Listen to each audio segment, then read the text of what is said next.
So for the year 2014, which is in different ways an important year, 100 years after the catastrophe of World War I, the European elections and the 10th anniversary of the First Berlin Conference, we decided to try and have an even closer cooperation with the Parliament.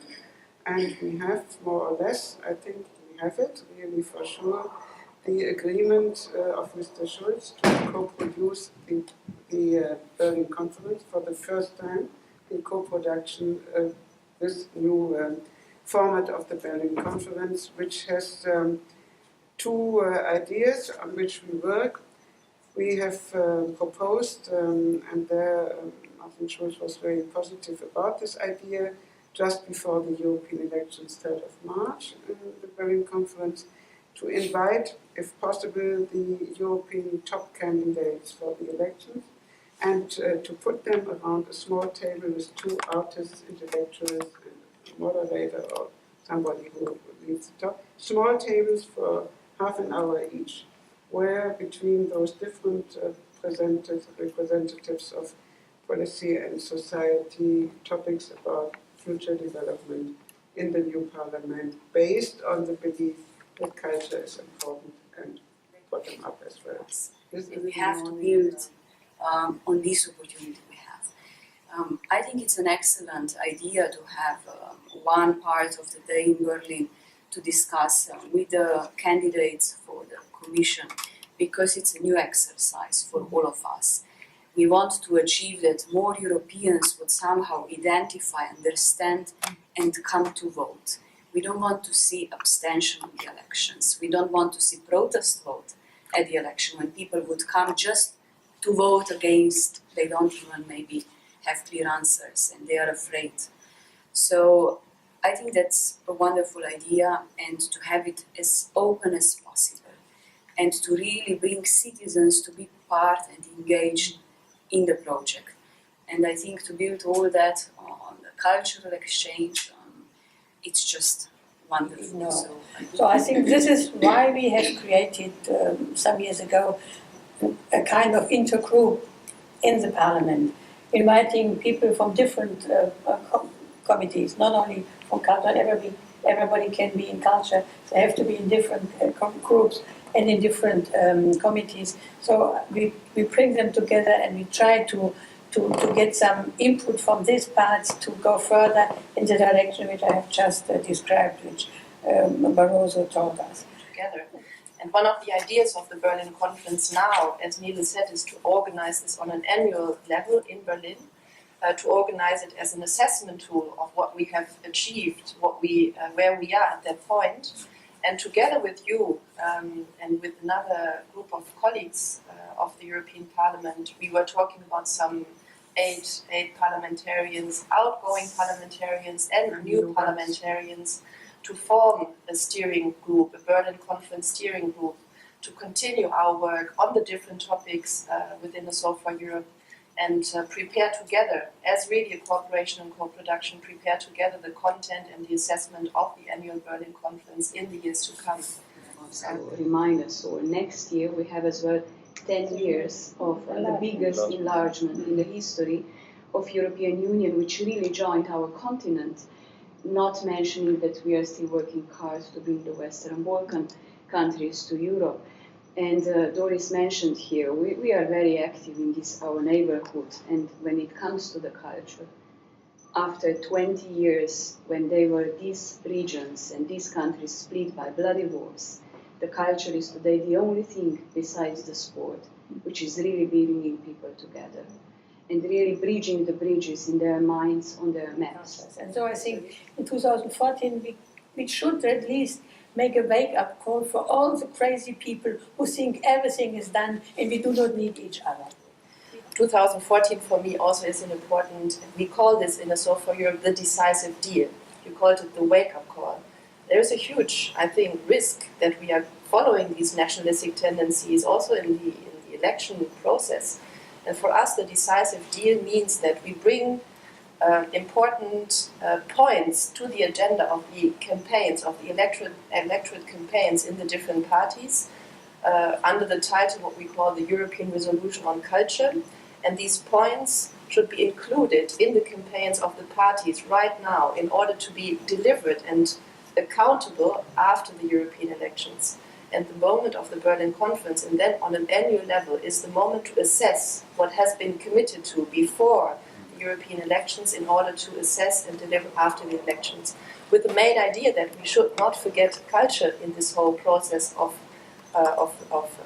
the European integration. So this is a very important moment, and as we have the election as well in May, European election, I think it is the best moment to intervene, so to say, in the election campaign all over Europe, because it will be widespread. I hope that the media will take care of it, because we have to give this input of this vision which has been started in the end of the 40s to where we are now. And so I think if we have now this, I don't know how many leaders will be present there, I think this will show that these are Europeans dedicated to the main objective, perhaps with different approaches, and that's normal because we are different parties. Perhaps we can, next year, at least show that Europeans of all political groups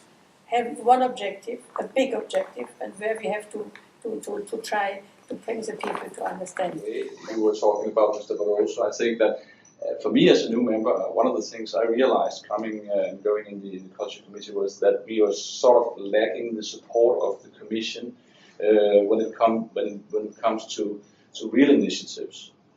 So what to do? I mean, one of the things that I came up with was the idea of starting a group of intellectuals and cultural people, not involving politicians and bureaucrats for once.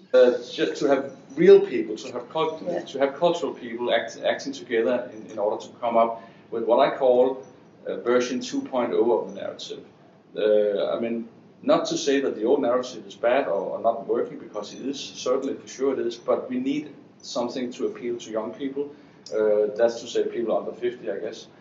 Because many of them cannot relate emotionally to this peace narrative that we are all talking so deeply and warmly about today. Looking towards the future, I think this project of Europe has a huge responsibility in the first place. It's not only a dream, it's not only a vision, it's not only a narrative, it's there every day, and every day we people live this European project. So it's a big responsibility inwards looking towards the European citizens living in this space, but also on a global level. I think the European narrative and our peace project has a responsibility. We have learned from these 60 years of integration and living peacefully together, and this learning process is deliver lessons that give a huge responsibility and task of our project, the European Union Peace Project, on a global level. And I think the European project only exists because there is a global project behind, and there is a big responsibility on this global level. Where does it lead? Where does this lead to? I mean, for me, we have some kind of charter manifesto in March with the Berlin Conference, but that's not the most important thing for me personally, because what I realized taking part of this process is that the most important thing is that we have a development now. We actually have a movement, and this movement is perhaps, and that brings me back to the Soul for Europe. That is what I understand by Soul for Europe. It's a movement. It's a constant movement where we have to get people on board and have to cooperate. And so of course for me it's the most important thing is that this has to continue after the elections in 2014. This is not an election project, which some people seem to understand, but it's not. It's actually an ongoing process, and this will hopefully lead to involvement. I think it's a great project, especially when we are discussing the future of Europe. We mentioned many issues. Citizens today don't believe in the European project. We have a big Euroscepticism. It means that the project of integration became a project of political elite. That's how people see it. And we have to bring academics, we have to bring cultural people, artists, intellectuals, those who are really living daily life together with politicians, civil society, citizens, to discuss what kind of Europe we want to live in. And these are many questions which are open at the moment, so I think it's a very crucial moment with the European elections, with the economic and financial crisis, with the big Euroscepticism, with raising nationalism, populism, radicalism on one side. So I think these are all issues where we have to find what is bringing us closer. Working together. It's a co-creation process. And the very Berlin Conference, the new narrative project of Barroso, and that you introduced to the Commission President, for me are examples of people believing in Europe, people bringing their voice, artists, intellectuals, elites, but us as citizens. So it's us creating together this project. And there is different capacities that we have. Artists and intellectuals have something to say, so we should listen to them. Politicians have some power, so they should act upon this power that they have.